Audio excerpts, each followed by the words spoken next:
I was peeling oranges for my niece's lunchbox when my phone lit up with the lottery app. Ordinary Sunday, sticky fingers, cartoon stickers on the fridge. Then the numbers lined up in a perfect row like they had been waiting for me since forever. My breath stopped. I checked again. Same result. $62 million. I didn't scream. I didn't dance. I did something that sounds small but saved my life. I decided to tell no one. Not my mother, not my siblings, not even my best friend. By the time I finally told the truth, I wasn't the same daughter they thought they owned, and they weren't the family I'd spent years trying to earn. If you're watching this, tell me where you're from in the comments. I want to know who else understands what happens when money pulls the masks off. My name is Nina Kwan. I'm 33. I live in Sacramento in a third-floor walk-up that always smells like someone else's garlic bread.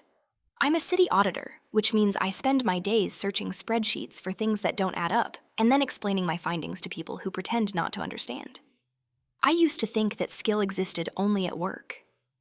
I was wrong. My family is layered. My parents split when I was 13. Dad Daniel teaches chemistry at a community college and remarried a woman named Priscilla, who wears pearl studs to breakfast.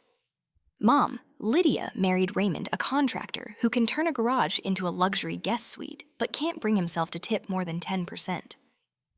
I have two siblings, Lucas, 37, charming, allergic to steady employment, and Maya, 29, the family's shiny picture married to a surgeon, 2 kids matching pajamas every Christmas. If you ask at holidays, I'm the responsible one.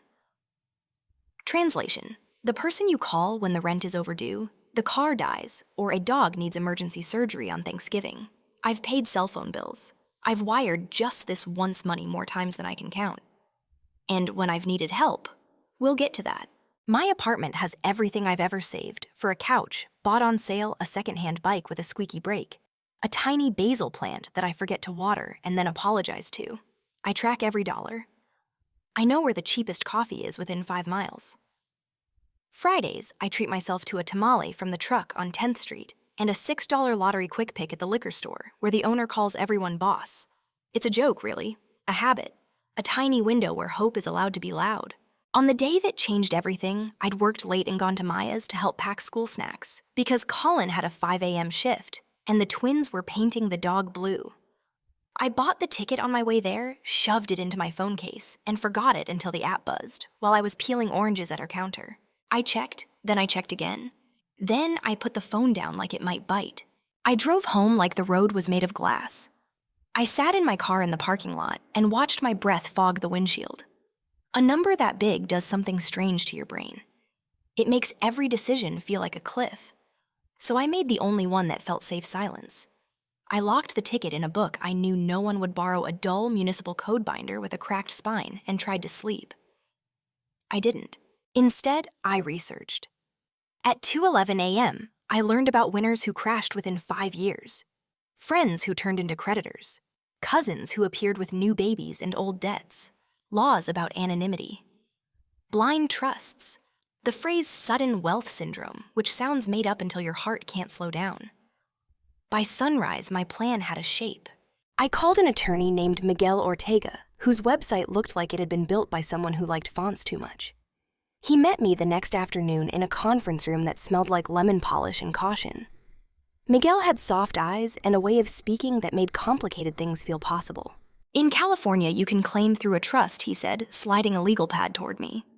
We'll build a shell between you and the world. You'll need a CPA, a fiduciary advisor, and a therapist who specializes in transitions. And rules. Your rules.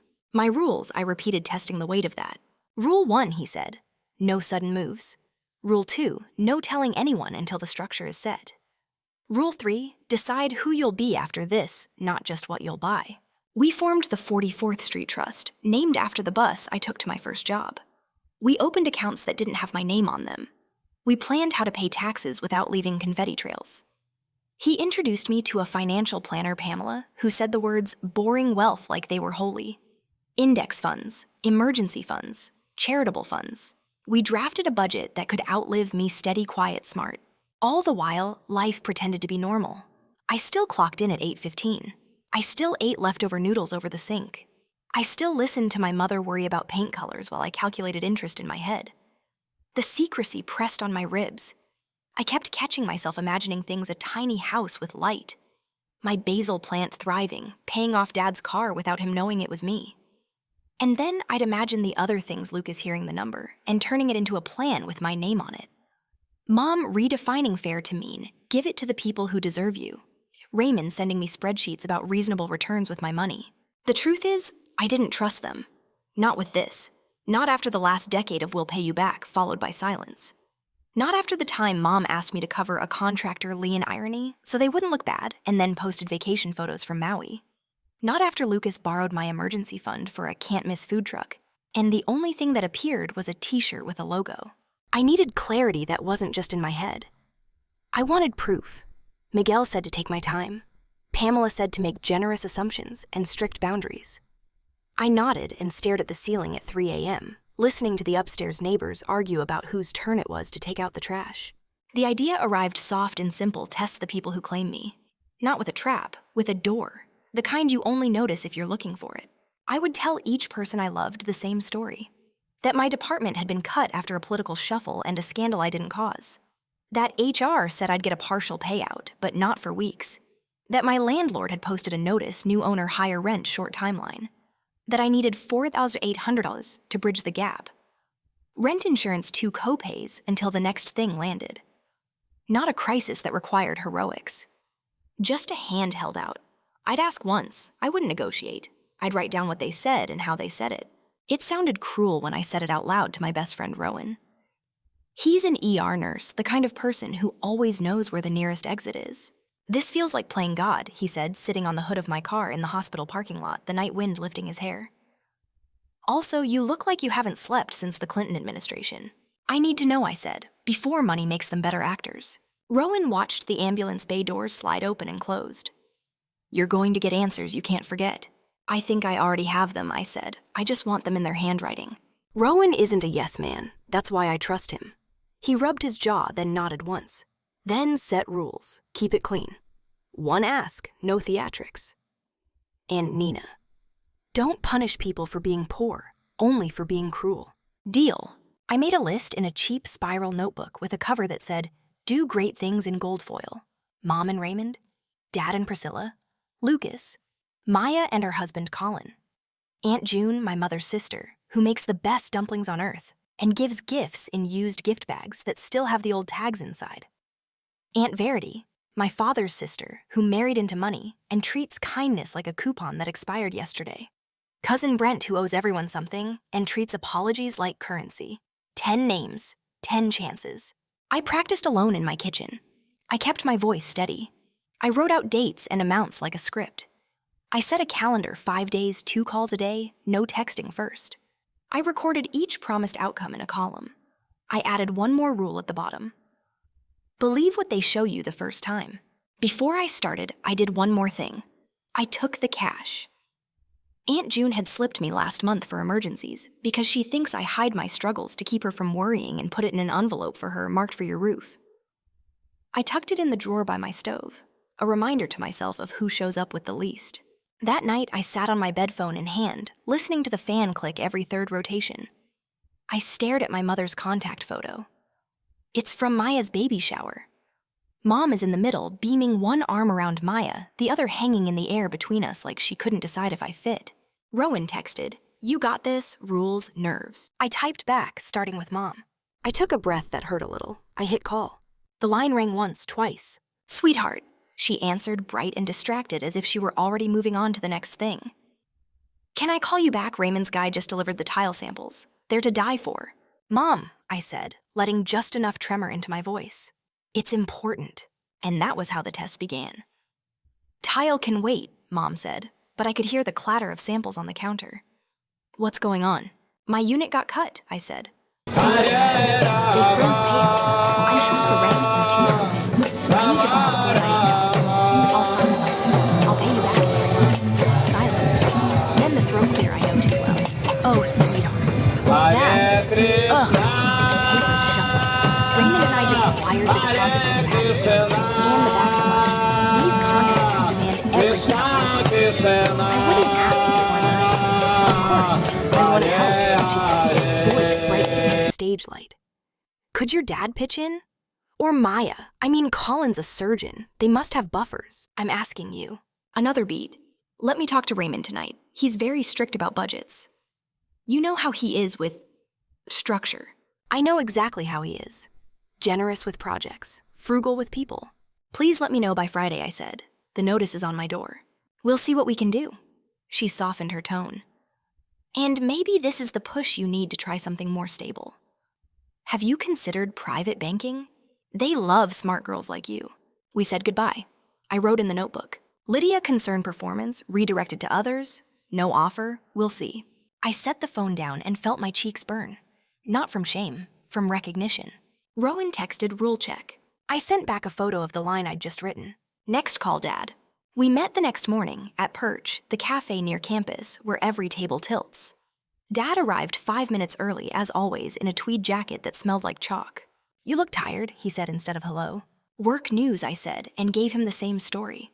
He listened with his greater face on, eyes on my mouth, like the words might change if he blinked. When I asked for 400 to 800, he leaned back. Nina, I've always told you to keep 6 months of reserves. He tapped the table. A cushion prevents panic. I had one, I said. Life ate it. And now you want other people's reserves. He smiled the way he smiles at freshmen who bring excuses. Living within your means isn't a suggestion. I live under them. He folded his hands. Priscilla and I just reallocated for retirement. Markets are unstable. I won't jeopardize that. Okay, I said, because arguing with Dad is like arguing with physics. He brightened. This will be good for you. Constraints breed creativity. I need rent, not a poem. He didn't laugh. He patted my hand. You're capable. You'll adjust. I left with a muffin I didn't want and wrote, Daniel lecture, no cash, teachable moment. By lunch, a text from Priscilla arrived, hope you're okay. Consider subletting your place and moving home for a few months. It would be fun, a heart emoji and a house emoji. She knows my old bedroom is a storage cave full of seasonal wreaths. I put my phone face down and called Maya. She sounded relieved to hear from me. Come over, she said. Colin's at the hospital. The twins are with my friend. I'll make coffee. Her kitchen gleamed. A lemon candle burned like it had a quota. I gave her the story while she lined up mugs with silly cat faces. Oh, Nin, she said, gripping my wrist. That's awful. I hate asking. You never ask. She pulled a stool out for me. How much? $4,800. She bit her lip. We just paid tuition. And the new SUV. And the nanny's bonus. I can't move money without talking to Colin. You know how tight he is about timelines. I do. But you could stay here, she rushed on. We'll clear the craft room. It's basically a bedroom if you squint. It'll be like college, remember? We can carpool. I need to be close to downtown for interviews. She nodded quickly. Right. Let me talk to Colin. Maybe we can do half. Or we can organize a family thing like a group support plan. People would love to help if they knew. People love to help if there are witnesses. Thanks for asking him, I said. I wrote, Maya warm, offered space not cash, permission needed, maybe partial later. On my way out, she pressed a meal prep container into my hands. Stir fry with snap peas and a post-it that said, proud of you. I believed the note. I didn't expect the money. By 3 p.m., my phone buzzed with an unknown number. Heard you're doing a donation tour, the text read. Bold. I froze. Another came. Verity says you hit everyone up. Not classy, Nina. Verity, of course. Rule believe what they show you the first time. I took a breath and called Aunt Verity myself. Nina? She purred like a cat with cream. To what do we owe the pleasure? I wanted to give you the courtesy of hearing it from me, I said. I explained, kept my voice steady, asked once. She laughed. Honey, when I was your age, I had 3 jobs and a mortgage. We didn't go around begging. We cut lattes. I don't buy lattes. Then cut whatever it is you buy. She sighed.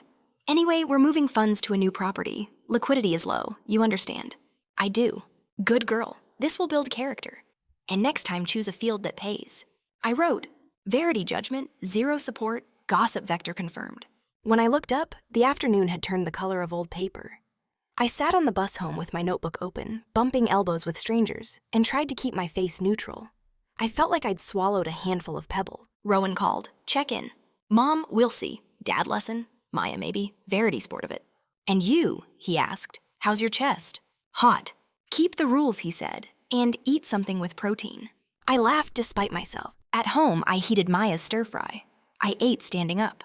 I stared at the notice on my door like it had teeth. Then I texted Lucas. No answer. I called, straight to voicemail. I called again. Same. 10 minutes later, a text appeared. Swamped today, sis. What's up? I wrote need to borrow 4,800, short term, 3 months, can meet sign whatever. Typing bubbles. Gone. Typing bubbles. Gone. Wish I could, he finally sent. My investor pulled out. Crazy timing. Actually, can you loan me 3K quick flip? I'll cut you in 10%. I stared. My thumb hovered. I typed and deleted 3 different replies. Can't I send? I'm asking because I'm short. He sent a thumbs up, no words. I wrote. Lucas declined, pivoted to ask, no offer, no call. The pebbles in my stomach turned to ice. My door buzzer startled me. I glanced at the clock. 7:12 p.m. Nina? The voice crackled through the intercom. It's June. I ran down the stairs. Aunt June stood there in her cardigan hair and a clip of bag from the bakery looped over her wrist. I made too many sesame buns, she lied. She always makes exactly enough. We sat at my tiny table. She broke a bun and pushed the bigger half toward me. Your mother called me, she said gently. Said you might be having a rough week. I opened my mouth to deliver the script, then closed it. Aunt June watched. She doesn't rush. I could use help, I said. My voice sounded small to my own ears. How much, she asked, like we were discussing flour. 4,800. She didn't flinch. She pulled a worn envelope from her tote and set it between us. I can do 3 right now, she said. The rest in 2 weeks after my Saturday market. No need to sign anything. If you need my couch, you take it. If you need my car, you take it. We'll figure it out. My throat burned. I can't take your savings, she smiled. Then it's not savings. It's soup money. I'm lending soup. I laughed and cried at once. She poured tea like she always does when words fail. Also, she added almost as an afterthought, your cousin Brent owes me 400 for the time I rescued his cat while he was in Reno. I'll collect. He thinks I forgot. I never forget. I wiped my eyes. Thank you. Aunt June squeezed my hand. We don't keep score, she said. We keep people. After she left, I put the envelope in the kitchen drawer. I looked at my list. 10 names. 1 underlined twice. I thought that would be the end of the day. But my phone buzzed again. A new text from a number I didn't recognize. Tell the truth at least to one person, it read. Before someone tells it for you. My stomach dropped. I stared at the screen. The typing bubbles appeared then vanished. Who knew what? And what did they think they knew? I turned off the lights and sat in the dark with the basil plant between my hands like a tiny green heart. The rules were supposed to protect me. Gossip had its own rules. Tomorrow I would call Colin myself, and Priscilla, and maybe even Brent before June did. But first there was one call I couldn't avoid any longer. Miguel. I needed new rules. I called Miguel at 8 a.m. sharp. My hands wouldn't stop moving, so I tucked them under my legs and spoke slowly. There's chatter, I said. Aunt Verity texted. Someone else sent me a warning from an unknown number. Miguel listened. No rush, no sighs. Then we tighten the plan, he said. 3 steps. First, you finish your list fast, clean, consistent 1 ask per person. Second, you prepare a cover story that closes the loop, short-term consulting offer benefits, starting soon, rent stabilized. Third, you track everything they say, not to punish. To decide proximity. Proximity. Who gets access to you after this, he said. Money is loud, access is louder. He paused. One more thing. If anyone presses for details about your job or finances, use the phrase, I'm not comfortable sharing that. Repeat as needed. Boundaries with a period. I wrote it on a sticky note and slapped it on my laptop. I'm not comfortable sharing that. I hung up and dialed Priscilla. She answered on the second ring voice, sunny and powdered. Hi, sweetheart, Daniel told me you might need guidance. I gave the same story. Dates, amount, 3 months. Oh dear, she said. We can't do that much. But we can help in other ways. Paper rustled. I've drafted a budget template for you. It color codes needs and wants. I need rent, I said. Of course. We could front you 500, she offered. If you can commit to bi-weekly check-ins and a spending audit. We'll make it fun. Accountability buddies. The word audit made my molars ache. Thank you for thinking of me, I said. I'll consider it. And our offer stands, she added. Pack up your apartment and move home. We'll put you in the craft room. We'll do a vision board. I'm not comfortable sharing my next steps. I said, testing the sentence. It worked like armor. We signed off sweetly. I wrote, Priscilla small conditional offer, strings, supervision framed as love. Next name, Colin. He picked up between patience calm, even in a hallway echo. Nina, what's happened? Efficient compassion. I told him. How much? 4,800. That's not nothing, he said. We run lean too. He lowered his voice. Here's what I can do. I'll extend you 2,000 today if we formalize it. Interest at prime +2. Collateral. Your car title. It protects both of us. Collateral. It's not personal, he said. It's structure. And the rest? We'll see after quarter end. Maya gets anxious about liquidity. A monitor beeped. Also, we've been short on childcare. If you can take the twins 3 evenings a week, it offsets risks. Babysitting as collateral. A fair exchange, he said. Think about it. Text me your VN. I thanked him and ended the call. My pen hovered, then moved. Colin transactional, interest, collateral, childcare swap. The unknown number buzzed again. They're saying you're manipulating. Watch your words. No name. A chill walked up my spine. I called Raymond next. He answered from a job site. I could hear a saw scream in the background. Make it quick, he said. I explained. He grunted. Not my lane, he said. You're not my dependent. I'm asking for a loan. Here's what I can do, he said. I'll put you on a crew for a week. Cash under the table. Haul tile. Mix mud. You'll make half of what you're asking. The rest. Figure it out. That's how grown-ups do it. I already have a job, I said. Then budget better, he said and hung up. I stared at the wall, wrote, Raymond 0, labor offer, respect tied to sweat. I ate a banana I didn't want. I called Brent before Aunt June could. He answered with a laugh he'd borrowed from a sitcom. 'Cause, long time. You need something or you're inviting me to dinner, I never know. I need a short-term loan, I said, 4,800. He whistled. That's oddly specific. I could do 500 tomorrow, or $2,000 by Friday if my parlay hits. He chuckled. Kidding, mostly. I'll take 500 if that's real. It's real if Aunt Verity pays me for the landscaping I did at her rental, he said. But she's ghosting me. Also, he lowered his voice, heads up. There's a family text thread on fire. Verity said you're running a sympathy tour. Lucas told everyone you're exaggerating to dodge paying him back, which is hilarious because, when has he? Family thread. My voice went thin. Yeah. Concerned relatives, he said. Verity made it. She kicked me out when I sent a GIF, but I screenshotted the good parts. A ping. Photos arrived. My mother's ... bubbles. Verity's paragraphs about enabling. Dad's line constraints build character. Priscilla's heart emojis. Something inside me went very quiet. Thanks, I said. Brent sighed. For what it's worth, June is not in there. She'd burn it down. After we hung up, I sat very still. Then I sent the screenshots to Rowan. He called immediately. How's your pulse? Counting ceiling cracks. Look at it clinically, he said. Dataset who protected you, who performed, who attacked. You're not crazy, you're observant. Verity's the vector, I said. But the unknown number isn't hers. She'd sign her full name. Rowan hummed.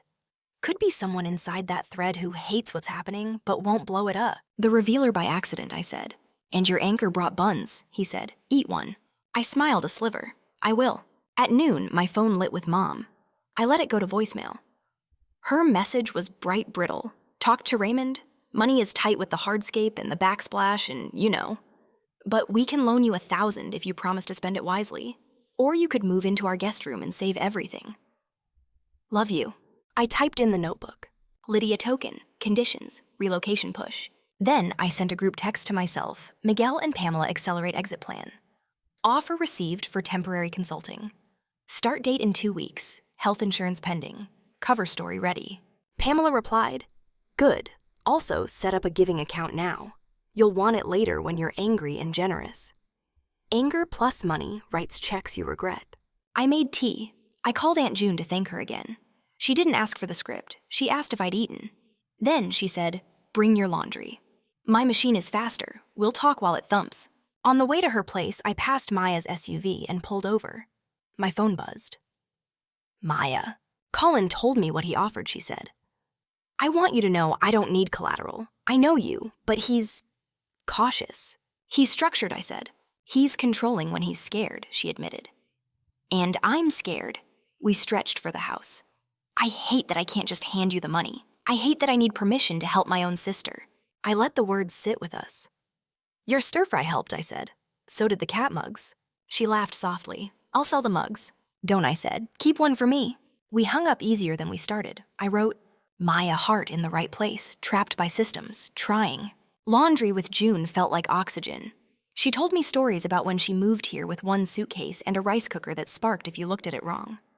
We folded towels into tight rectangles. People talk when they feel small, she said as if she knew about the thread. Maybe she did. Let them. You stay big. Big doesn't mean loud. It means steady. When I got home, there was an envelope under my door. No return address. Inside, a printout of a public notice routine boring about a new trust filed with the state last week. The name at the top, 44th Street Charitable LLC. My heart tripped. Someone had circled it in red pen and written, Is this you no signature? I read it twice, 3 times. The filing was public. The connection to me was not, unless... I called Miguel.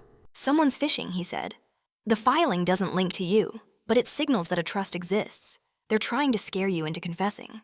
Who? Who benefits if you panic? He asked. I pictured Verity with a highlighter, Raymond with a contractor's clipboard, Colin with a pen over a loan form, Lucas with empty pockets and loud promises, my mother with tile samples arranged by shade. Okay, I said. We finish the list. We shut this down. Then I decide who stands near me. Good, Miguel said. Also Nina. Yeah. Buy a shredder. I laughed. It came out shaky. On it. I turned off my phone. I sat on the floor with my basil plant and June's buns. I stared at the red circle until the lines blurred. The day had shown me everything I needed. The pattern was sharp. The map was drawn. Tomorrow I would see one more person. The one who had taught me to smile through lectures and say thank you for crumbs. The one who believed constraints breed character. I would ask my father one last time not for money, but for something he'd never given me without a lesson attached. And if he couldn't do it, I'd give it to myself. I met Dad on campus. He chose a bench under a jacaranda like it was an office hour. Students drifted by, backpacks thumping. I'm not here for money, I said before he could start a lesson. I need one thing. No lecture, no conditions. He tipped his head. Name it. Back me in front of the family, I said. Tell them to stop the thread. Say you trust my judgment. Just say you're proud of me. No but. He looked at the tree, not at me. Proud is a slippery word, he said. I prefer encouraged by your potential. And as for the group chat people process concern in community, concern looks a lot like gossip, I said. It can overlap, he admitted. But attempts to control others' speech rarely end well. He offered a smile meant to soften the blow. I can proofread your resume. I felt something in me harden into a line. I don't need editing, I said. I needed a father. He winced. That's not fair. It's accurate, I said and stood. On the walk to my car, I made a new list in my head. Not the money list, the proximity list. Who gets a front row seat? Who moves to the balcony? Who watches from the parking lot? Pamela called as I pulled out. Donor advised fund is set, she said. Name. Quiet hands, I said. Small grants for elders and single parents. Referrals only. Seed. 50 grand, I said. Boring investments. Monthly drip. Copy, she said. Also, build a kindness budget for impulse giving. Put a number on it so you don't apologize later. I smiled. You read my brain. And Nina, she added. Delay big purchases 90 days. If you still want it after the high fades, buy it. Even basil planters. Especially basil planters. We hung up. My phone buzzed. Unknown number again. They're planning an intervention, Verity's house, Sunday. They want to protect your future. A second text followed. She found a filing. Thinks you're hiding assets, I replied. Who is this? No answer. I drove to Maya's. She opened the door with worry all over her face. The twins ran past us in superhero capes. The dog had a green ear. I told Colin not to go along, she blurted. Verity called it a stewardship meeting. She used a voice like church. What's the plan, I asked. They want you to sign a financial support agreement, she said. Colin sent me a draft. Language about oversight. Emergency access. Temporary, of course. She swallowed. Nin, I'm sorry. I told them it was insulting. It's clarifying, I said. Thank you for telling me. She lowered her voice. Lucas is the loudest. He said you're spiraling. He said if we love you, we'll take control before you wreck yourself. I laughed once. Sharp. He asked me for $3 grand while I was asking him for help. Maya's eyes went glossy. I hate this. The twins barreled in. Aunt Nin watched me fly. One launched from the sofa. I caught her midair. Warm weight, milk breath, innocent gravity. I tucked a curl behind Maya's ear. "Keep out of the group chat," I said. "No more defending me. It burns you and feeds them." She nodded. Okay. At home, I found my door ajar. Just an inch. My stomach flipped. I pushed it open with my foot. Everything looked normal at first. Plant, shoes, keys in the dish. Then I saw the drawer by the stove. Open. The envelope from June's still there, but shifted. I checked the hinges. No damage. Maybe I hadn't latched it. Or maybe someone had a copy of my key. My scalp prickled. I went room by room, heart in my throat, holding a broom like it could do anything. Empty. Quiet. I locked the deadbolt, then slid a chair under the handle like a cliché. I called Rowan. "Come over," he said. "I'm bringing pizza and a doorbell camera." He arrived in 15 minutes, hair damp from a rushed shower, expression said. He walked the apartment like he was triaging a hallway brawl. "No sign of force," he said. "But someone was in here, or you were rattled enough to leave it open. Either way, we fix it." He installed the camera, showed me the app, ordered me to breathe. I finally did. "Who has keys?" he asked. "Landlord." "Maya." "Mom," I said. "Lucas had one years ago. I don't know if he still does." Rowan looked at the open drawer. "June's envelope is untouched." So this wasn't about cash. It was a search. For what? For proof, he said, of whatever story makes them feel righteous. I texted Miguel about the door. He replied, "Change locks tomorrow.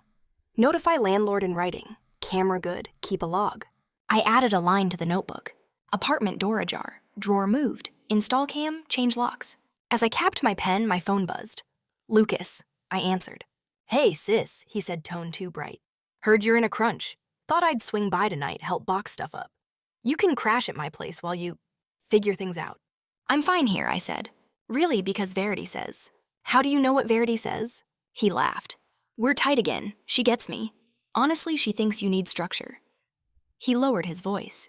"Between us, if you sign her agreement, she'll float you $5,000, interest-free. That's a win." "I'm not signing anything," I said. He exhaled hard. "Don't be stubborn. Also, random question. What's 44th Street mean to you?" I went still. Why? No reason. He fumbled. "Just saw something. Red circle. Looked official. Thought of you. Thought maybe..." "You delivered that printout," I said. "What? No. I mean, Verity printed it. I was in the area. She asked me to drop it. I'm helping." There it was. The slip. My trust name in his mouth. The quiet turned crisp. "You and Verity don't get to sift my life," I said. "Return my key if you have one. Now." He bristled. "Wow. Paranoid much I was trying to..." "Lucas," I said. "Key. A beat, then a grudging fine. Tomorrow." We hung up. I wrote, "Lucas Messenger. Access risk. Boundary now." Rowan watched me write. "You okay?" "I'm angry," I said. "But it's a clean kind. The kind with edges." "Good," he said. "Anger with edges builds doors." That night, I drafted a message to the family. I read it aloud to Rowan and deleted half the words. "Family, I've secured a short-term consulting role. Pay starts in 2 weeks. I'll be fine. Thank you to those who offered help. I'm not comfortable sharing details of my finances or job search. I won't attend any meeting designed to oversee me. Please remove me from any thread discussing me without me. If you have something to say it to me directly. Nina." I sent it. Then I turned off my phone and slept like I had a spine made of stone. Morning brought 3 responses. From Dad, glad to hear you're resourceful. Constraints do sharpen us. From Mom, we're only trying to help. Sunday at Verity's will be lovely. She's making salmon. From Verity, a paragraph about family stewardship and loving accountability, ending with attendance is expected. I made coffee so strong it scolded me. Miguel called. "Your message was clear," he said. "They'll push back. Expect a love bomb followed by a guilt bomb." "I got both," I said. "Good news," he added. "Your locks get changed at noon. Also remember your cover story. If they corner you, smile and repeat, 'I'm not comfortable sharing that.' Then leave." "What if they threaten to cut me off?" I asked and laughed at my own joke. "Perfect," he said. "Less noise." At 11:58 a.m., the locksmith arrived. He whistled while he worked. "People forget that the person who asks for your key back is the person who knows their own worth," he said, like a fortune cookie with a toolkit. At 2 p.m., Maya texted, "If you go Sunday, I'll be there. I won't speak for you, but I'll sit beside you." "You don't have to," I wrote. I want to, she replied. Bring Rowan. He's coming if there's salmon, I sent. She sent a laughing emoji and a heart. I called Aunt June. Don't go if it will hurt you, she said. But if you go, bring your own chair. What does that mean? It means don't sit in the seat they saved for you, she said. Sit where you can see the door. I laughed. You and Rowan would get along. We already do, she said. He returns my Tupperware. The day thinned out. I watered the basil. I labeled a box keep another donate. Not because I had to move, because clutter felt like a permission slip for other people. I shredded flyers and old bank mail until my fingers hummed. At dusk, I walked to the corner store. Gus, the owner, nodded at my new door camera app on my screen. World keeps your hands full, he said. Keep your pockets light. On my way back, I passed a little house with a for sale sign and an orange tree out front. I pictured Aunt June under it, a book in her lap, son on her knees. Later, I'd look up listings. Not now. Sunday came like a tide. I wore jeans and a calm face. Rowan parked around the corner. Maya arrived alone. She squeezed my arm. Verity's place is glass and angles and money that wants to be seen. White pebbles lined the path. As we stepped onto them, the crunch under our feet sounded like bones. Rowan leaned in. Remember, he whispered, you don't have to open your mouth to speak. Your boundaries are sentences even in silence. I nodded. I reached for the doorbell, and then I pushed. Verity opened the door like a hostess, not an aunt. Cold air citrus candles, the hush of a water wall. Salmon on platters. Napkins folded into lilies. A theater. Sweetheart, she said, kissing the air. We're so glad you're here. I stepped past her and put my chair down where Aunt June told me to, by the door, not in the low, soft seat they'd positioned in the middle like a trap. Rowan took the wall. Maya sat beside me chin high. Everyone was already arranged. Mom and Raymond on one sofa, Dad and Priscilla on another. Colin stood with a legal pad. Lucas leaned on the kitchen island like a consultant who'd watched one TED Talk. Verity clapped once. Ground rules, she said. This is a stewardship meeting. We love Nina. We want to ensure her future. No blame, no drama. She lifted a blue folder as if it were sacred. We've prepared a temporary support agreement, just until she stabilizes. I didn't reach for it. Before you read, I said, I'll set my boundary. I'm not signing anything. I'm not comfortable sharing details about my finances. I'm fine. A flash crossed Verity's face, then vanished. Of course, she sang. Just listen. Colin read quickly. Brisk as an OR nurse. A family oversight committee. Bi-weekly check-ins. Temporary access to my accounts for safety monitoring. Spending thresholds. A list of acceptable expenses. Interest-free loans conditioned on adherence. It's standard, he said. Protective, not punitive. Protective of whom Rowan asked mild. Family assets, Verity said. Maya blinked. What assets? Nina's money is Nina's. It's collective whether she admits it or not, Verity said. Families share burdens. Families share decisions. Did we share when I asked for help? I said quietly. The room went still. I opened my notebook. I'm going to put data on the table, I said. I asked each of you for a loan, short term, 3 months, $4,800. Here's what you did. I looked at Mom. You offered $1,000 if I promised to spend it wisely. You suggested I move in. Mom's lip trembled. We're not made of money, Nina. I know exactly what you're made of, I said not unkindly. Tile and concern. I turned to Dad. Lecture, no cash. Teachable moment. He lifted his palms. Constraints build. Character, I finished. You've said. Priscilla cleared her throat. We offered $500 with accountability. I even designed a budget sheet. With check-ins and audits, I said. Strings painted as love. Colin held my gaze. $2,000 at prime, plus 2. Car as collateral. Terms fit for a stranger. Raymond didn't blink. I offered honest work. That's helped. You offered to hire me to lift tile, I said. I already have a job. I looked at Lucas last. No loan, I said. But you did ask me for $3,000, and you delivered a printout to my door, and you still have my key. Lucas flushed. This is a hit list. It's a mirror, I said. Verity's smile tightened. This tone is unnecessary. What's unnecessary, I said, is a group chat about me without me. What's unnecessary is a meeting with a contract drafted behind my back. What's unnecessary is someone opening my apartment door. Mom's head snapped up. What? Door was ajar when I got home, I said. Drawer open, not a robbery, a search. Silence spread like ice on water. I didn't go to your apartment, Lucas said too fast. I didn't accuse, I said. I set a boundary. Return my key. Now. He reached into his pocket, metal clinked, and a key hit the glass coffee table loud in the pretty room. I let the sound sit. Then I took a breath. The air tasted like lemon and salt. I'm not angry, I said. I'm clear. Verity drew herself up. Clarity would include transparency, Nina. We know you filed something, a trust, 44th Street. You don't create a charitable LLC when you're broke. Tell the truth. I am, I said. I said I'm fine. Where did the money come from? She pressed. Who gave it? Are you in trouble? Did you steal city funds? You see how this looks? Rowan's voice was soft. No one here gets to interrogate her. This is family, Verity snapped. Family isn't an alibi, he said. Dad leaned forward, trying his professor calm. Nina's secrecy escalates concern. If you simply... I'm not comfortable sharing that, I said. The words slid into place like a lock.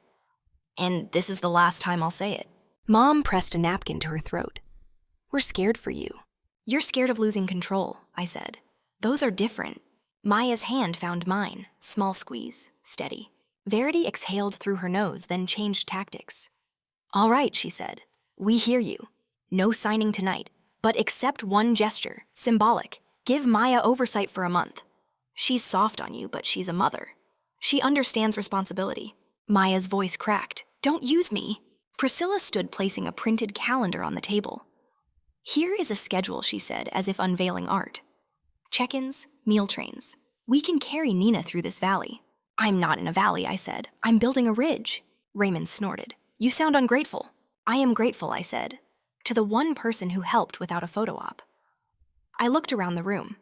Aunt June lent me $3,000 on the spot, no conditions. Offered her couch. Called it soup money. A muscle jumped in Verity's jaw. June enables weakness. She recognizes need, I said. Dad tried again. No one is against you. You created concerned relatives to talk about me, I said. You planned an intervention without me. You circled a filing with a red pen like a prosecutor. That's not concern. That's theater. Rowan chuckled once more. The set design is impressive. In the hood, I... Verity's eyes flashed. You don't belong in this conversation. I belong wherever Nina invites me, I said. Colin lifted his hands. Compromise. She won't sign. Fine, but she should agree to one safety. Financial right, temporary. He looked at me. It's what I'd recommend to any patient. I don't have a head injury, I said. You just don't trust me the same way. Across the room, my mother began to cry. The soft, showy kind that used to pin me in place. It didn't today. I watched the water wall instead. Drops slid down glass and reassembled at the bottom hole again. I stood. I came because Maya asked me to listen, I said.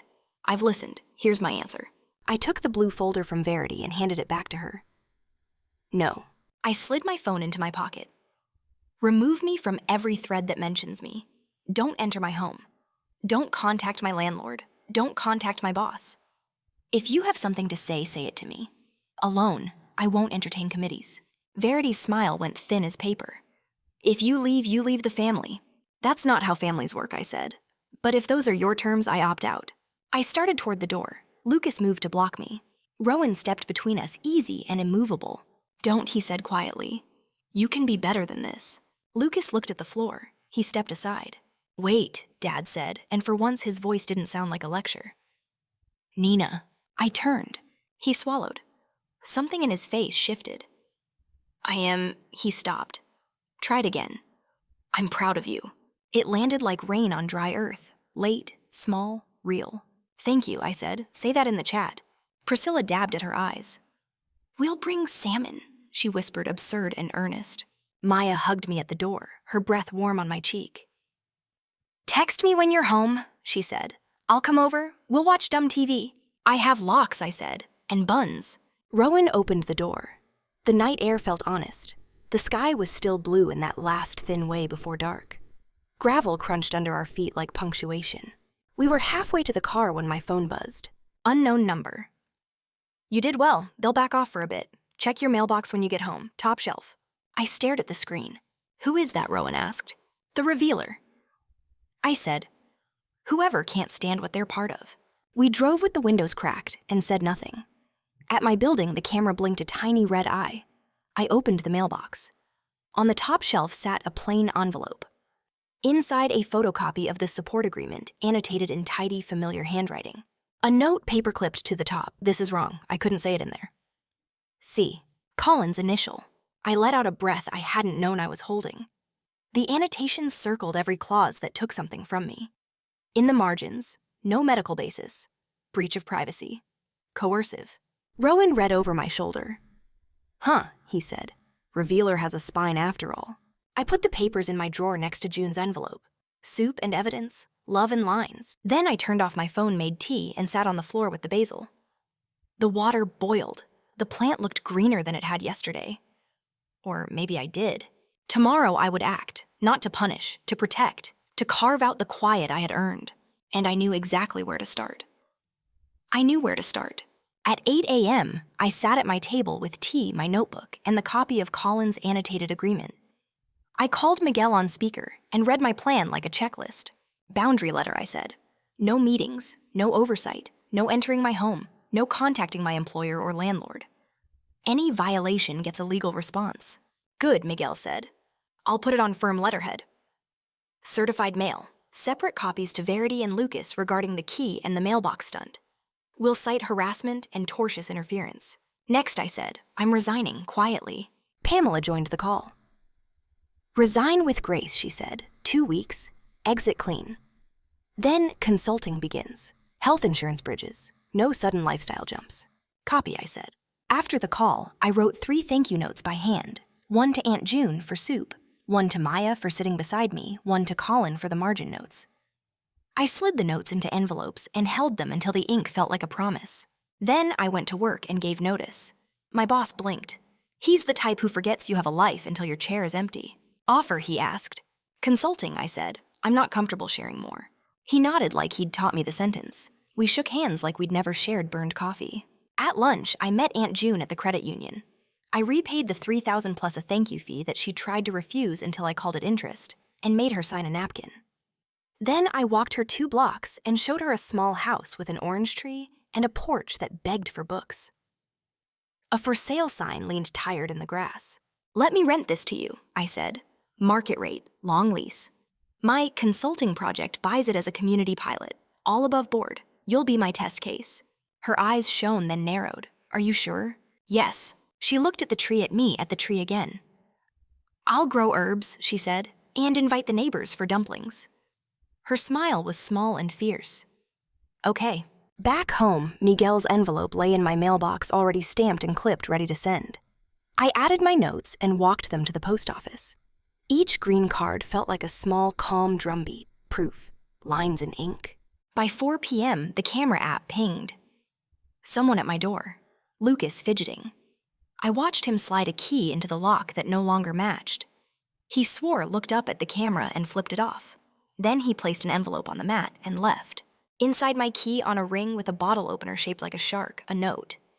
You're making this harder than it needs to be. No signature. I put the key in a drawer and the note in a folder labeled Keep. Not because I wanted it, because the future likes receipts. That night, Colin texted I withdrew from Verity's committee. I'm sorry, I won't speak for you again. A minute later, Maya is furious with me. She should be. I'm learning. It didn't fix anything, but it took weight out of the air. 2 days of quiet followed. I set up a P.O. box. I moved the trust documents to a fireproof safe. I learned what a registered agent does. I scheduled a session with a therapist who specializes in sudden change. On her wall hung a framed line, "Clarity is a kindness." I took a picture in my head. Pamela and I opened quiet hands with the seed money. We funded 2 microgrants that week, one for a retired bus driver whose fridge died, another for a home health aide who needed new tires to keep working night shifts. Small checks, quick approvals, no essays. They cried on the phone. I cried after. On Friday, Dad forwarded me his message to the family thread. I trust Nina's judgment, he wrote. Proud of her choices. The words sat there like a little shelter. Verity replied with a thumbs up and a paragraph about respecting diverse approaches. Later, Priscilla texted me a photo of a pie. We made something sweet to celebrate your resilience. I stared at the crust lattice and felt fine. Not tender, not angry, just steady. Saturday morning, an envelope arrived from a law firm I didn't know. The letterhead carried weight. Notice of intent to petition for limited conservatorship, it read. My scalp prickled. They'd filled in blanks with my name, cited erratic behavior, financial instability, and possible gambling. The petitioner, Verity Halverson. I read it twice. The second time, my breath had room. This was the obstacle, not gossip, paper.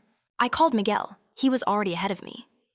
They won't win, he said. They don't have grounds. But we respond fast. We'll file a preemptive objection, a declaration from your therapist and employment verification from your consulting firm, and a statement from your bank showing boring stability.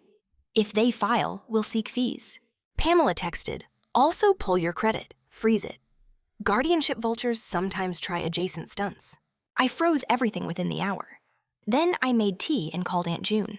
I'm coming over, she said. Bring your folder, bring your face. She made me sit while she steamed buns.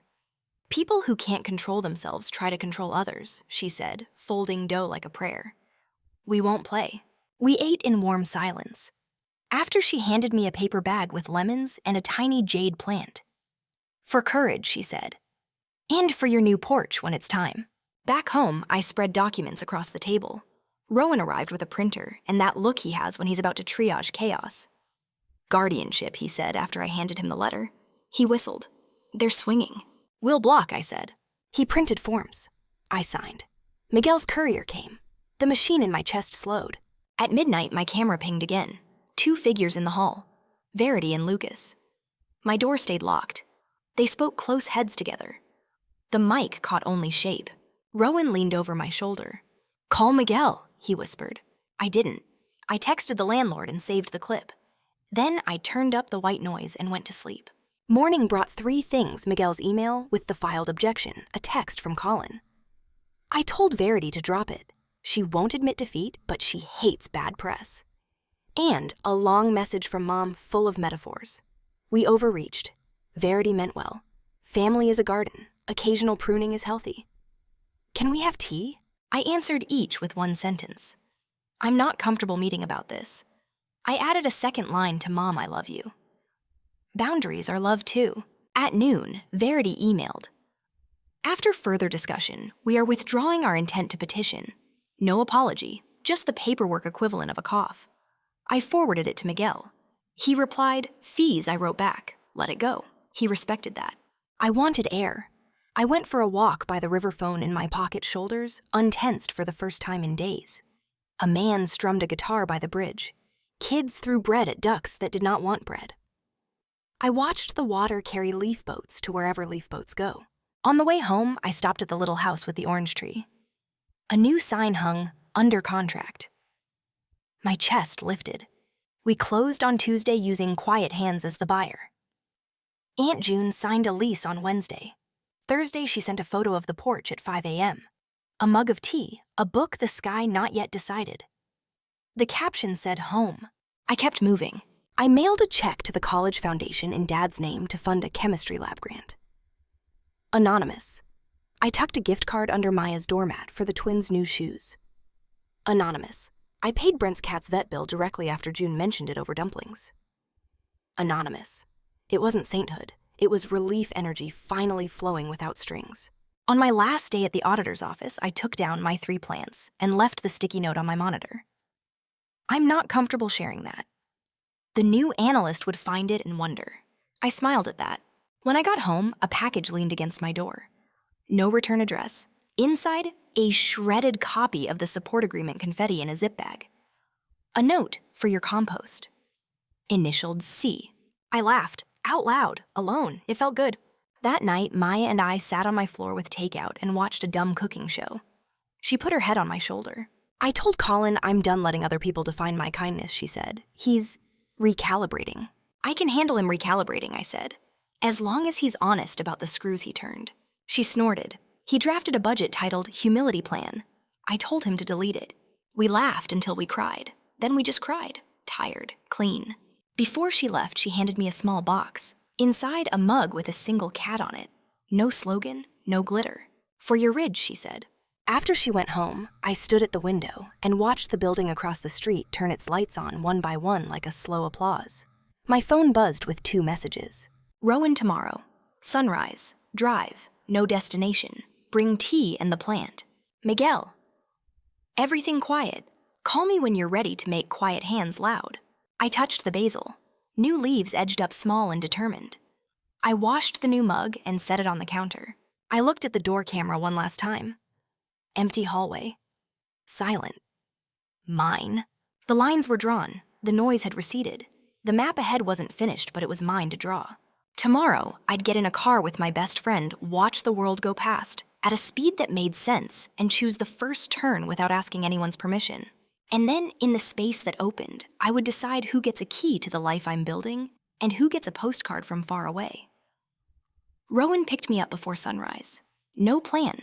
Thermos between us. Basil on my lap like a passenger.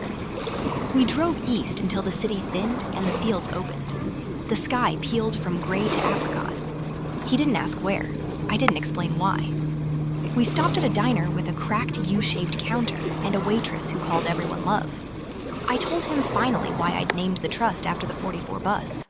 It was my first route, I said. I learned every stop. Who gets on, who gets off. When to move your bag so someone tired can sit. Rowan buttered toast. And now, same job, I said, different vehicle. We talked in simple sentences that felt like fresh air. We planned nothing. We chose one turn at a time. When we came back, my apartment still smelled like tea and sesame buns. The hallway looked ordinary. The camera light blinked its tiny heartbeat. It felt like a blessing. 12 months slid past. I moved once across the hall to a unit with more light and a balcony that doesn't share walls with a trumpet. Quiet hands grew from a folder on my table to a small, stubborn current that moved through the city. We funded appliance repairs glasses for a retired school bus driver, a ramp installation for a widow who used to fix everyone else's stairs. Nothing flashy, fast and kind. We kept the questions short and the checks quicker. Every grant felt like making space in a crowded room. Aunt June's porch became a destination. She hung a string of paper lanterns and grew herbs in mismatched pots. She learned her neighbors' names, and they learned hers. And somehow she always had enough dumplings. On Saturdays, I brought lemons from her tree and left with a plastic bag rustling with leftovers. She kept a seat for me even when I was late. If you came by at dawn, you'd find her with a mug, the street quiet, the sky in the undecided color between night and day. She'd pat the step, you'd sit, your pulse would slow. Maya and I built something sturdier. She made a new rule at home, her generosity, her decision. She and Colin did counseling. He apologized without using the word structure.